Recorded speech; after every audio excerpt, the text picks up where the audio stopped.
Hello, my friends. Welcome back into the Neon Gutter. My name is Bert Cohen. On this podcast, we're taking you back in time to the Las Vegas of the 1980s and 90s to introduce you to a cast of characters who combined being aspiring comedians with their love of being extremely cheap to turn it into a small industry. Last time on the show, we discussed a bizarre, long-gone casino called Vegas World and how its equally bizarre owner captured the imagination of my two fabulous co-hosts, Matt and Dan. Hello, gentlemen. Hi, Bert. How you doing? Fantastic. On today's episode, we're going to talk about some of the hilarious pranks you guys pulled at Vegas World and some of the ones you didn't. But first, I think it might be a good idea to dive a little deeper into who and what Bob Stupak and Vegas World really were, because, I think you guys could probably talk about both subjects for hours, but not everybody in our audience is just quite as familiar with the subject. So tell us a little bit more about where Vegas World really was within the context of Las Vegas and what kind of personality Bob Stupak was. So Bob Stupak was legitimately a guy who pulled himself up by the bootstraps and came from Pittsburgh and worked his way up. He had a restaurant and blackjack bar in downtown. He bought into a few downtown casinos, and he just kept working his way up till he built the $1 million museum and casino, and then ultimately Vegas World, which was his, coup de grace. And he built it. He was cheap. And he didn't have a lot of money, and he still wanted to make a splash. So he didn't put it on, and he wanted to have his own thing. He didn't want to be a part of someone else's thing anymore. So he put it not on the Strip where it was expensive and not downtown where it was expensive, but somewhere in the dirty part of town in between. And it was on Las Vegas Boulevard, which is where the Strip is, but the Strip traditionally stops much farther south than where he put his casino. So what he did is he built the Bob Stupak's Vegas World, which it's always Bob Stupak's Vegas World. Right. It's never just Vegas World. It's always Bob's, because it is. It's nobody else wants it. Anyway, $1 million was a big deal to him. $1 million jackpot, $1 million Super Bowl bet. He was going to pay a guy $1 million to jump off of his tower when it opened. But then he charged the guy a $990,000 landing fee. And he also, yes. Right, he bet Donald Trump $1 million to play his own board game. So, I think there's a lot of similarities between Trump and Stupak, except that Stupak, really, you have to give him credit, was absolutely a self-made person. He was a self-made millionaire that ended up, parlaying all of his talents and craziness into his own casino and a viable business, at least for a while. He always had a big smile on his face, and the imagery, like you could see he was doing the American dream thing with all his might, like believed in himself, positive thinking, and whatever it came with it. There was an earnestness, and I think that's part of what made him a little bit mockable, his earnestness. Yeah.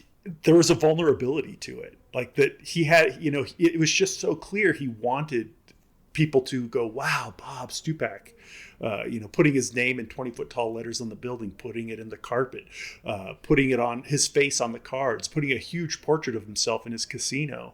I mean, he wanted to be wealthy, of course, but maybe more important than being wealthy was being respected to him, or being recognized as like a mogul. Someone right. important. And like everything I've ever seen of him, like a history of him where he's provided photos, he makes sure that you see him with famous people. It's always like a glad handing opportunity. It's not like he was friends with Frank Sinatra or Frankie Avalon or Ronald Reagan, but he's more than happy to show you pictures. Hey, I was with this person. I'm right up there with them. Yeah, I think that was his whole thing. I think he would have much rather have been famous than rich. And known as a great gambler and a great, But I think you make really good points about him wanting to be respected, and he did a lot of, he did a lot of crazy things, but he did some, some really interesting things too, including running for mayor, which was not successful, but running for mayor, starting his own alternative newspaper in town because the local newspapers wouldn't cover him. So he started his own newspaper. And he was into the big grand gesture. So like Trump, like the bigger the better. And speaking of Trump, from earlier, Trump came out at one point with his own board game. And so Stupak followed suit and came out with his own game, Stupak, the board game. And he bet Donald Trump $1 million to play it. And Donald, I think, refused that particular invitation. Yeah. But Too scared. Exactly. Of course. How can you beat the world's greatest gambler at his own game? He can't beat the Polish Maverick at his own game.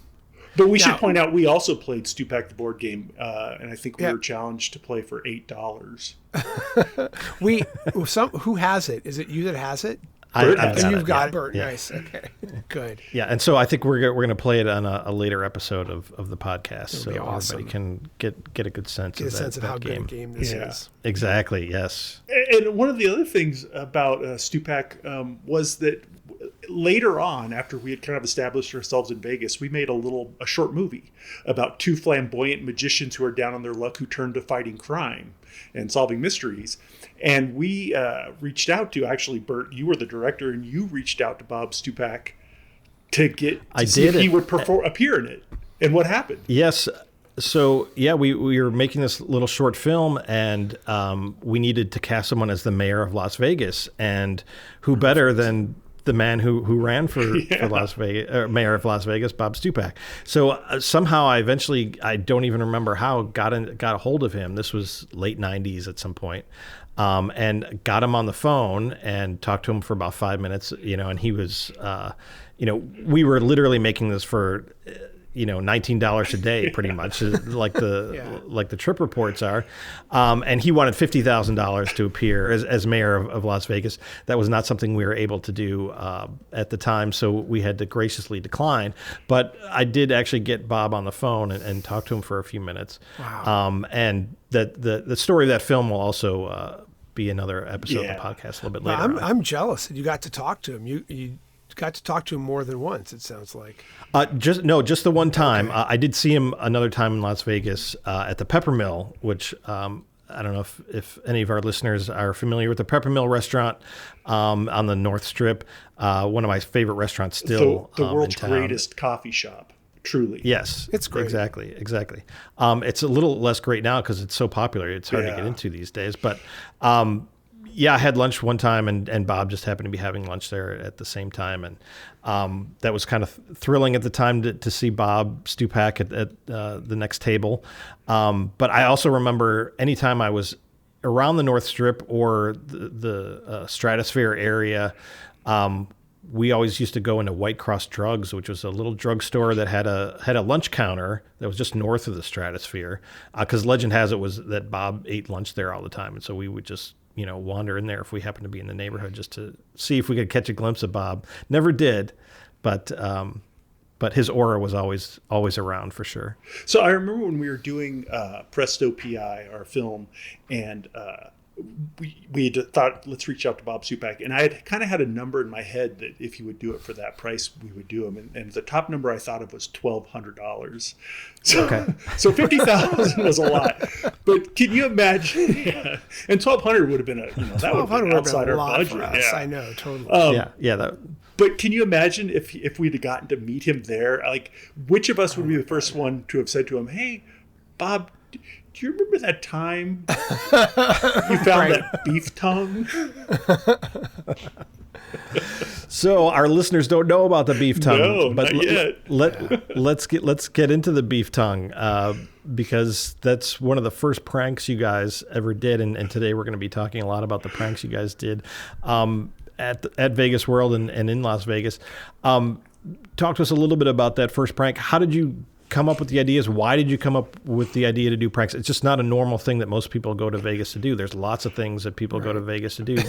Pulling pranks on the casino owners is not usually one of them.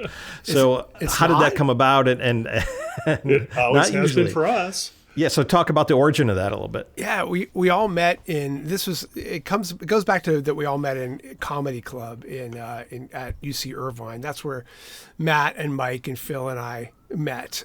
So it was a stand-up comedy club. We did comedy on campus, once a quarter, a couple times a year. And we would have meetings Wednesday nights where we would just make each other laugh and workshop material and do stuff. And so we were used to this kind of workshop attitude. Like I remember a bit that I had about the reserved parking all over the campus. There's always these reserved spots. And I was like, could I park there? Because I'm pretty reserved. I'm at least introverted. And then I tried it. I parked there and I got a ticket. And so I went to contest it on campus. And they said, well, you're contesting it, so you're not that reserved. So instead, I went on a diet so I could at least use the compact spaces. So I probably came into the meeting and said, I want to do a bit about parking. And then everyone else gave me the rest of the entire bit, right? Because I would do that, just show up with the one word. And so my thought is that we must have been in Vegas. And I think Matt, just given who Phil and Mike and I and Matt were at those times, he probably said, you said something like, let's thank Bob for all he's done for us. Let's see if we can think of a way to really say thank you. Of course, knowing we're working to see him in person, we started a workshop, the idea of what gift we could give to Bob Stupak. We probably started with a thank you note and then workshopped it down to a beef tongue. Do you think that's where we started? No. We started out with mischief and we ended with mischief. Yeah, exactly. And my guess is that I came up with the idea of the beef tongue just because it was something I grew up with. Yeah. It was on the menu. And again, this goes back to cheapo in a way, because in Jewish culture, the Jews in New York and the tenements would eat beef tongue because it was cheap. It's kind of good. Good Mexican. But we still don't know what you did with the beef tongue. What did you guys do? Well, so basically with we decided to the tongue of beef. We decided to give Bob Stupak a beef tongue. So we went out to the Smith's Food King. This was one of the most expensive parts of that trip. It's not the beef tongue's that expensive, but it's like a 8-pound piece of meat. So we each put in like $4, I think, and bought this 8-pound beef tongue. It was actually $11.03. I have a photo of me with the beef tongue. Oh, that's awesome. Oh, that's right. And you're sticking your tongue out at the beef tongue. So yeah, it's huge. It's the size of a human head. Yeah, it's a large, strange looking piece of meat. We were driving it back to Stupak's Vegas World, I think, trying to figure out what to do with it. And I think what we kind of realized we couldn't leave it in the casino because of the security. But at the time, the elevator seemed like a good choice. So we got it in the casino, took off the cellophane, took off the little styrofoam bin, and basically just laid it on the floor of the elevator. And then, as I remember it, we put it there, ran out to the car, got on I-15 and drove for home. So it was a real practical joke. Like, we actually did something, but the effects were all imaginary. Because for 4 hours back to LA, we were laughing about who found it. Was it a tourist? Was it what the hell is that thing? So the whole prank was just, I have to say that it was a rough gesture. Obviously, we didn't get to stick around and see it, but clearly we've never forgotten it. No. But I understand how just the concept of it amused you for hours beforehand and many hours afterwards without even knowing what the upside is. Yes, sure. We're easily amused. But there's a couple things. One is we put it in the elevator like on the 3rd or 4th floor and then sent the elevator down to the casino. So the doors would open. Hopefully somebody would get on. There'd be this, 8-pound piece of meat just lying there. The other part of it, and we got the heck out of town. We didn't even want to see what happened. We wanted to be as far away from this. And we actually checked the news, see if anyone reported it. There's on the news that there's a beef tongue. I was going to say, halfway home, we were like, do you think they can dust a beef tongue for fingerprints? The other part was something I didn't know about a beef tongue is the taste buds are like suction cups. So once it hit the carpet in the elevator, that's right, it didn't budge. It was like glued to the floor. I think probably what happened is that they picked it up, dusted it off, and served it at the Moon Rock Buffet. That's my guess. Tonight's special. It's like, I don't know what it is. Do you think they dusted it off? No, probably not. Maybe not. It's beef tongue with elevator sauce. So after that you probably just got hooked on it because it amused you to no end, right? And so on further trips, you just decided, what's the next goofy thing we're going to do? Is that kind of how it went? We had more time to workshop after that. It's like, what's next? And I think the next one that you'll talk about, Matt, is I think is the pinnacle of what we did. The fun books? I think that was the best. I really do. It's one of my favorites. I kind of we'll get to my favorite. And my favorite wasn't even successful, but it had the longest lasting impact. This is true. Before you get into that, can you just explain even what a fun book is? Because I feel like those have even been phased out in modern day Las Vegas. And some people might not even know what a fun book is. Do they no longer have fun books? I don't think they do. I don't think they have visitor centers. But the town was surrounded How each does highway everyone have into any town. fun? The fun book was basically a marketing tool by the casinos. As you drove into town, every highway into town had visitor centers, and in those visitor centers were fun books for all the casinos, and each one had to come to our casino. Like Fitzgerald would give you a $2 roll of nickels to come into Fitzgerald's. Vegas World had one where they'd give you $50 in free play. It was $20 in table play, $30 in slot play, but it got doled out to you in very small increments over 3 hours. Right. So you had to keep going back to the welcome center to get the next little $5 teaser. So you had to sit in Vegas World for 3 hours. We had the free rooms at this point, and we had lots of time on our hand because we weren't gambling. So we came up with, and this is Phil, Dan, Mike, me. There were a few other people that did this one too. Steve was on that trip. I can't even remember everyone. I think Gazal might have been on that trip. I missed that trip, but I was helping plan it. Yeah. And Mike had a scanner before most people had a scanner. So he had scanned like the Vegas World logo, and we had scanned Bob Stupak's picture, and we decided to create our own fun book. So it was just basically a small book of coupons for Vegas World. And we were going Bob Stupak's Vegas World. Bob Stupak's Vegas World. We were going to mass produce these and put them at all the visitor centers so that when we went and got our free money at Vegas World while we stayed there, we could see people trying to redeem these coupons that we created. Again, and, creating entertainment for ourselves. Right? For ourselves, yes, absolutely. And so we created these fun books. I remember we took Dan's family, so Phil was on the trip because we took Dan's family's minivan, right, and we were cutting the pages and stapling them as we went. And so I have the fun book in front of me, and it's rainbow colored, multicolored. There's about 7 or 8 coupons in here. We had been to Vegas World enough times on the scam by that point that we had hundreds of free tickets for the shows that we never used. So every fun book actually included a legitimate ticket for Alan and Rossi in it because we had so many. We had hundreds.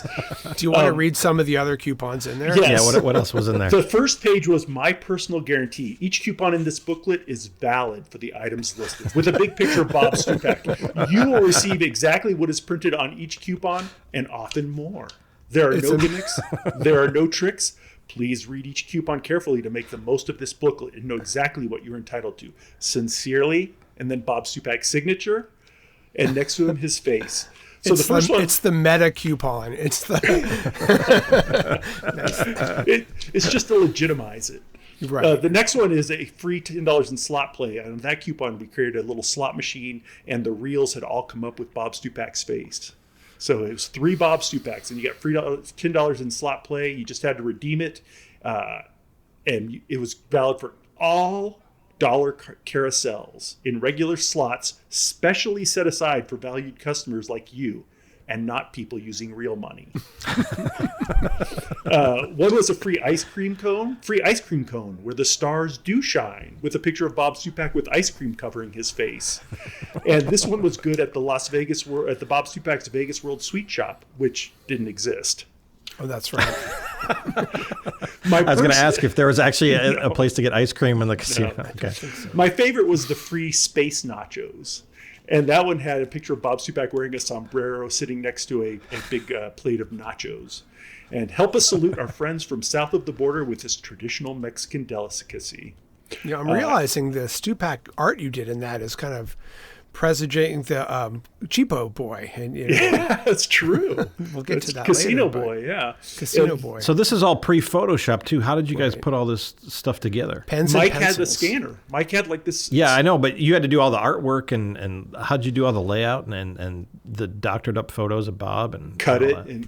and the sombrero on his head. I just So some of our audience may remember a time before digital that was called analog, where you actually had like X-Actos and pens and paper.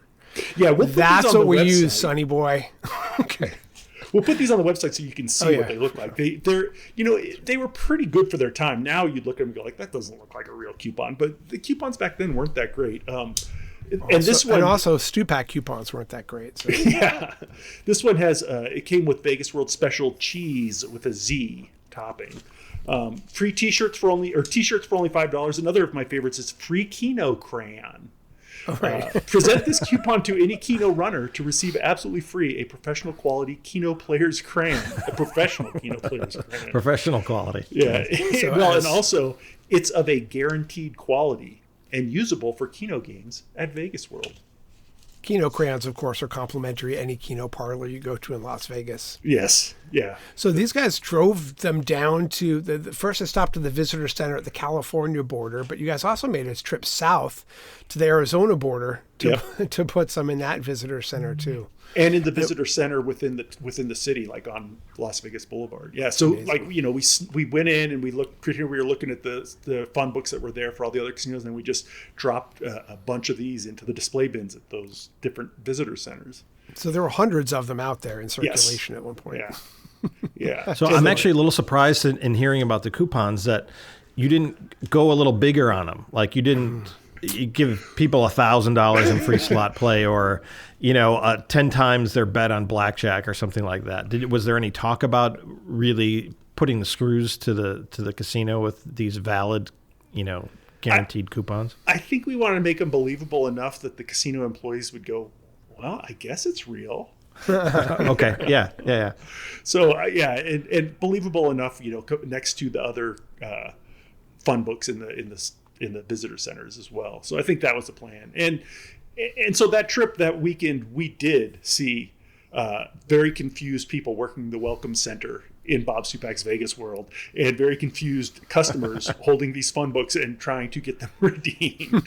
We didn't stick around long enough to watch for too long. We still felt like, maybe they're going to figure it out. But who did this? But it worked. It made for a very fun weekend. It probably made us stick around Vegas World more than we normally would, so we could watch at a distance and see how it went. Totally.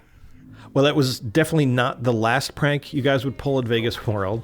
So we're going to be back after a short break to talk about maybe your most memorable prank, and one that had a lasting legacy at Bob Stupak's Vegas World. We'll be right back in just a second.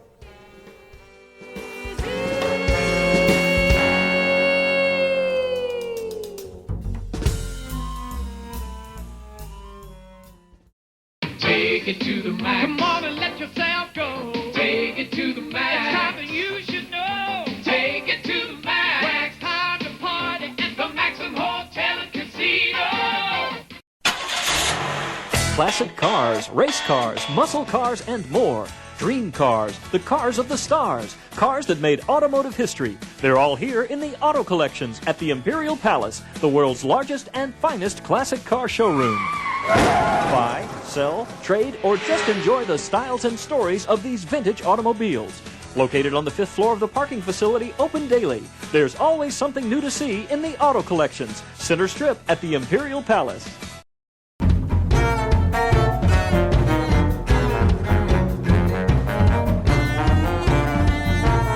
Thanks for coming back to the Neon Gutter.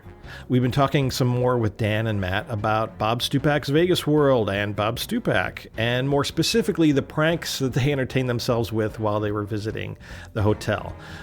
So before we get into maybe your biggest caper, there's another one that involves some yellow caution tape. Can you talk about that a little bit, Dan? Yeah, I think this was Phil's idea. It was very simple to pull off. Basically, we took a roll of caution tape, do not cross, and went to different floors in the hotel tower and put caution tape over different elevators on different floors. So it was like on elevator number 2 on the 3rd floor, elevator number 4 on the 5th floor. So basically you could get into an elevator, head up to your room, and suddenly find yourself standing behind caution tape that said do not cross. And so this was more of a prank on the guests than on Bob Stupak. Didn't they have enough to deal with just by the fact that they were staying at Bob Stupak's Vegas World? So. Yeah, I think that the patients were like, oh, God, what now? Who died on the floor now? Right. Again, like with a lot of these pranks, did you ever see some of the people get off the elevator or try and get on? Or I wish, yeah. We were both shaking our heads. I wish we'd seen that. Yeah. We were pretty scared. Yeah, right. Pretty scared to get too close to our own production, which is silly now because I think security cameras have gotten a lot more prevalent than they were back then. Yeah. But yeah, we weren't just going to sit in the lobby and eat popcorn and watch. So, and part of it too was it was more fun to imagine what would happen than to imagine that it went fabulously than to see that maybe it didn't go that great or it wasn't that big a dramatic thing. We could imagine a fantastic outcome in our mind. This is a good point. Also, I think Matt, you pointed out that you were kind of a ringleader in some ways, but risk averse. Like the rest, some of us were a little bit more. You and Phil were absolutely willing to put yourselves out there more. I was really good at coming up with dangerous things, and I'm less afraid of putting myself in harm's way, but you guys were much braver about putting yourself out in the public eye and potentially embarrassing yourselves, which paid off. I think, Matt, part of your personality to this day is coming up with embarrassing things to do and goading other people into doing them instead of yourself. Exactly. Yeah, why not? That's right. Like, see if you can eat 3 burger baskets with all the fries. Okay. I'm sure we'll talk about that at some point. I'm sure we'll get to it. Poor Robert. Now, maybe your most memorable prank that you guys pulled didn't quite go off the way you thought it might, but it still had like a amazing legacy at Vegas World. So tell us a little bit about that. It had the biggest production value and the most engineering involved, but. Yeah, that's what I was going to say too. It's an engineer. Like Matt was going to school for civil engineering. Mike was in mechanical engineering. Electrical. That's right. Phil was in computer science. I was in writing, so I didn't have a lot to do with this one. I think it was Phil's idea, but I love the fun books because it was our art and writing, but this one was the engineering. So the idea is we get up to the hotel room and we've got Knox gelatin, clear Knox gelatin. And the idea is to dissolve it in hot water. And I thought we used the in-room coffee maker, but Phil says no, it was actually just the hottest water we could get out of the tap. So we dissolve Knox gelatin in hot water and put that in Ziploc bags. And then we get ice from the ice machine and put that in other Ziploc bags. And I remember Phil being the trench coat man.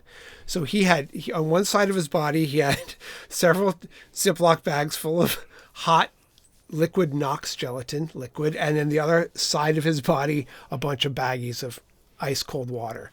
Okay. So we go, the operative team goes down to the casino and past what we like to call the diarrhea bar, which was a small bar in the casino where there was a men's room. Diarrhea.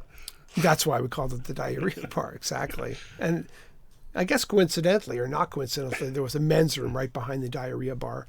But the idea is you pour the hot gelatin into the toilet bowl. Now, Knox gelatin is clear, so you put this clear gelatin in the toilet bowl. Then you put in the cold water in the toilet bowl with the idea of it cooling the gelatin as quickly as possible. And you can imagine the result. The ideal result is that you get a clear liquid, as usual, just sitting in the toilet, except it's not liquid, it's gelatin.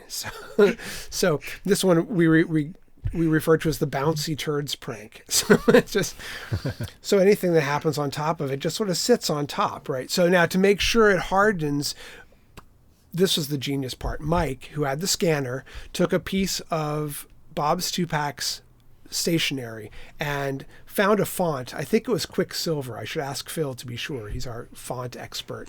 But wrote a big sign in kind of a space age font that said, "Out of order. We're sorry, out of order," on the Bob Stupak's letterhead, and made a bunch of copies of it in color. And we put those on each of the stalls so that nobody would go in there until the gelatin had time to harden and set up. And so the idea is we'd hang out in the casino an hour, then take the signs down, and then maybe do what we usually did, which was get out of town, and then come back much later in the evening and to see what had happened. So this was what we did. We put the signs up, left. I think right before we left, Phil says he went into the bathroom to check on it and saw one of the custodians with a sign in his hand, kind of looking quizzically at it, like, where did this come from? Like, what is this sign doing here? So now at some point while we were out doing other stuff, somebody flushed all 3 of the toilets. Like we got back and there was just water in the toilets and they were running. So we okay, another prank gone awry. So we went to bed, but the next morning when we got up, all the signs were back up. So the gelatin basically hardened somewhere down in the plumbing. Like we basically took all 3 of those toilets out of commission.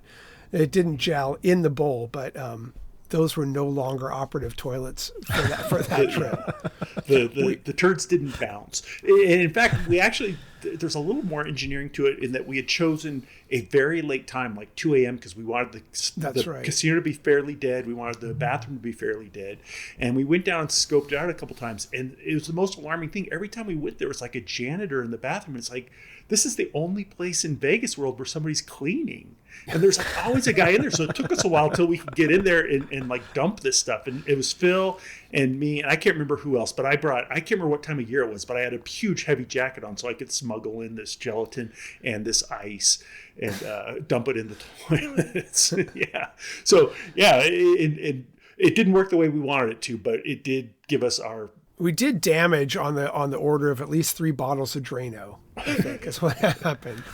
So we go home. That didn't really work. The next trip out to Vegas, months later, and we have to remember this is a time where Vegas World is just falling apart. Bob Stupak is putting every dime into building a Stratosphere Tower, and things are really going to hell. Like, we come back 2 months later, and the Vegas World out of order sign that Mike made has been copied dozens of times in black and white and is now on the toilets, on the slot machines, it's on stools, it's on, anything could possibly be out of order. We cost them 3 bottles of Drano, but they got Mike's design skills for free, and those signs lasted pretty much until Vegas World closed. So they just took one of your signs off the stall and threw it on a Xerox machine and made hundreds of copies and used it everywhere. And they needed hundreds of copies because before that, out of order was written on a paper towel with a ballpoint pen and just stuck on machines. So you just see like a brown piece of cheap paper towel with out of order written on it, taped to a slot machine or taped to whatever was out of order. And like Dan said, at that time, more and more stuff was out of order. So at least they had official out of order signs thanks to us. It was perhaps one of the most gratifying and giddying things in my life was seeing our signs. Like, holy shit, that's ours. I totally remember the feeling. Like, we were just laughing. We were just so overcome with glee. That's our sign. Bob Stupak noticed us. The Stupak organization knows who we are. We've contributed. So before we go on, I just have to ask, both of you guys have kids. Do your kids know anything about these pranks that you did? They certainly know a little bit about your trips to Las Vegas, but do they know about the pranks and have they gotten into that at all themselves? Yes. My son is in college now. He, he decidedly doesn't think I'm cool, but he and his friends are all aware of the beef tongue and the out of order signs, and that they think is cool. He disassociates from me, assumes it was my friends that came up with it, but they talk about it, and every now and then he'll just say beef tongue. Nice. Yeah, my daughter has looked at me with some disbelief, like, you really did that? But yeah. And then like Matt's kid, she has her own life to live. So and she knows your brother Phil too, so which is her uncle. So, she has to say, "Oh, I can see how that might have happened." So, and here's an example of where we're at. We kind of fact checked with our friends. Do you guys remember what we were doing? Do you remember this? Who played what role in this? And we were just trying to fact check it. And everyone chimed up and said, I was there, I did this, I was there, I did that. And then we started going, yeah, too bad it didn't work. But we're all still friends. We all still go to Vegas together. And everyone's up for doing it again. Yep. We're like, can we pull that off? Do you think we can pull that off? And then the challenge is, but who deserves it? We couldn't think of who deserves it now. There's no Bob Stupak. All right. Now, you guys also certainly must have brainstormed a bunch of stuff and when you're workshopping these ideas on a bunch of hilarious pranks that you just never pulled off. Do you have any memorable ones of those that you wish you had done or maybe it's just even funnier that you just came up with the idea for it? Yeah, there were several that we actually workshopped, and some of them we even actually tested out the logistics of. One was if you put dry ice and dish soap in a bucket, just a little bit of dish soap in a bucket, it'll create a massive amount of foam. And we thought about filling the elevators with foam and then sending them down to the casino so the doors would open and this wall of foam would just come out or people wouldn't be able to get on. But we chickened out because we thought we might damage the electronics in the elevator with that. So that one we chickened out of. Speaking of chickened out, that was kind of Mach 2 of the beef tongue, is saying, look, what if we just took 2 live chickens and let them loose in the casino? It felt like this is where Yakety Sax comes in. You just have 2 chickens running around the casino. But I think it was like the cruelty to the animals, plus it felt like it'd be very hard to do this without witnesses. Like somebody trying to sneak live chickens into a casino. It seemed hard to sneak live chickens quietly into your room in a suitcase. And I think they're expensive too. Yeah, that was the other part of it. Yeah, they probably cost more than $4 to get. Yeah. Where do we pick them up? Do we pick them up in California and then drive them with us? And then Dan had one where we were going to buy, like, you could buy these, like, I don't know what you call it, but it's ladybug eggs, and they're like these blocks of frozen ladybug eggs. I'm pretty sure it's for fly fisher people, that they can make swarms. Ladybugs, gnats. You basically have a little ice cube of frozen larvae. Yeah. Wow. And so we were going to plant those, like, just discreetly, slip them in between slot machines, duct tape them to the bottom of blackjack tables, just kind of all over the casino. So after a couple of days, all of a sudden there's hundreds of thousands, and it would be hundreds of thousands of ladybugs just swarming throughout the casino. Oh, man. And I realized the best place would have been, so Stupak had these infinity wells, this little circular well where you look down and it's mirrored, and you look up and it's mirrored, so it looks like you're in space staring. Just drop a couple of those ladybug eggs down into one of those, so it's basically this well of gnats or whatever coming out. Well, I can tell you guys from personal experience, I used to live in a very rural area, and in the fall when the crops would get harvested, swarms of ladybugs would come out of the crops, and our house was right there. And so on the sun side of the house where it was warm, they would just attach themselves to the front of the house. So if you came in the house, they would all fly in. And the first time this happened, we didn't know what we were doing. And we opened the door and all these ladybugs came in, and it took weeks to get rid of them. And I can confidently say, if you guys had pulled that off, it would have taken weeks or months to get rid of those ladybugs in the casino. And I think the ladybugs would have liked it. They would have been like, wow, we're in space. Yeah, exactly. Yes. This is cool. Absolutely. Can you dust ladybugs for fingerprints? That one they might have tracked us on the cameras. Oh, yeah, because it's in the casino. That's true. That's true. Yeah. That was probably part of our consideration on that one. Yeah, we're goofy, but we're not that brave. We want to get away with it. I was brave enough to challenge these guys to do it. They weren't brave enough to follow up. We need to take one more short break, guys, but when we come back, we'll talk a little bit more about Vegas World, Stupak, and one prank designed to take place on the roof of the hotel. We'll be right back.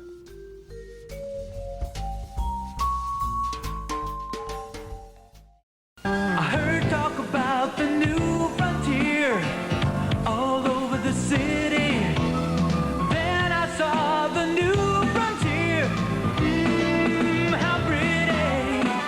Seeing you brings back memories of how things used to be. You're my new frontier. All my feelings say you're the only place where Las Vegas plays. My new Frontier Hotel. It's you, my new Frontier Hotel. Now you've got me in a state of mind for good friends, good fun, the Las Vegas kind. I know it's all waiting, 'cause there's nothing beyond my new frontier. All my feelings say you're the only place where Las Vegas plays. Frontier, where Las Vegas plays.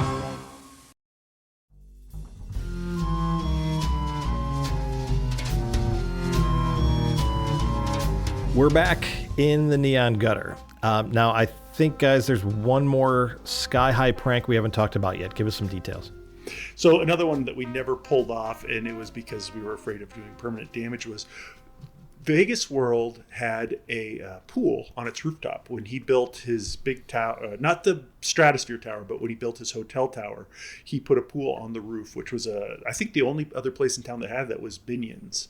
And that was kind of a cool thing.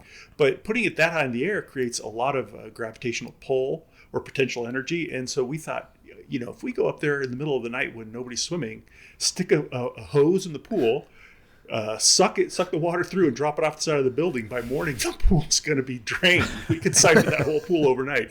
And the people in the hotel rooms beneath it are like, oh, gee, it must be raining outside. And so we thought that would be pretty great is if we could siphon off that pool. And I think physically we could have pulled it off, but we chickened out for fear that we would damage the motors, the pumps for the pool. I don't think there were cameras up there. That wasn't even a consideration. That wasn't a big deal at the time, but that would have been a classic had we siphoned off the pool. But we did chicken out on that one as well. Oh, it's a classic that we talked about it. Yeah, yeah. But that was sort of a theme for you guys. You never really wanted to do permanent damage to a facility or harm people or anything. I'm glad you wanted said to make that. things as harmless as possible. Yeah, we were jackasses, but I mean, I think the whole purpose of our humor was not to harm anyone, least of all ourselves, and not to make anyone feel bad about themselves. It was just, we were entertaining ourselves. And thanking Bob Stupak. And thanking Bob for all. And trolling Bob Stupak, because when you set yourself up the way Bob Stupak set himself up, you're going to get the trolls. It felt so much more personal than doing it to a casino that was run by a huge corporation. Dude, you called us in the first episode the early internet influencers. I think you need to call us early internet trolls. Much more appropriate. I think that's much more appropriate. Well, as you might imagine, the pranks didn't stop for these guys back in the 80s and 90s. They've been pranking each other during trips to Vegas for many years since, incorporating everything from high finance, croaking frogs, wrestling masks, impromptu accordion performances, and even just a little touch of Four Loko. But for more of these stories, you're going to have to join us next time down here in the Neon Gutter. Hope to see you then. Thanks. The dice are cast, the cash won't last. Through these The Neon Gutter is a Big Empire production. Randy Shandis, executive producer. Our incredible theme music is courtesy of Rosin Coven. Do you have something to say? Call our voicemail line at 775-400-2941. And for more episodes, vintage photographs and video, contact info, and those amazing trip reports, visit us at neongutter.com. Vegas Haiku number 2. The elevator opens on a slab of meat. What the hell is that?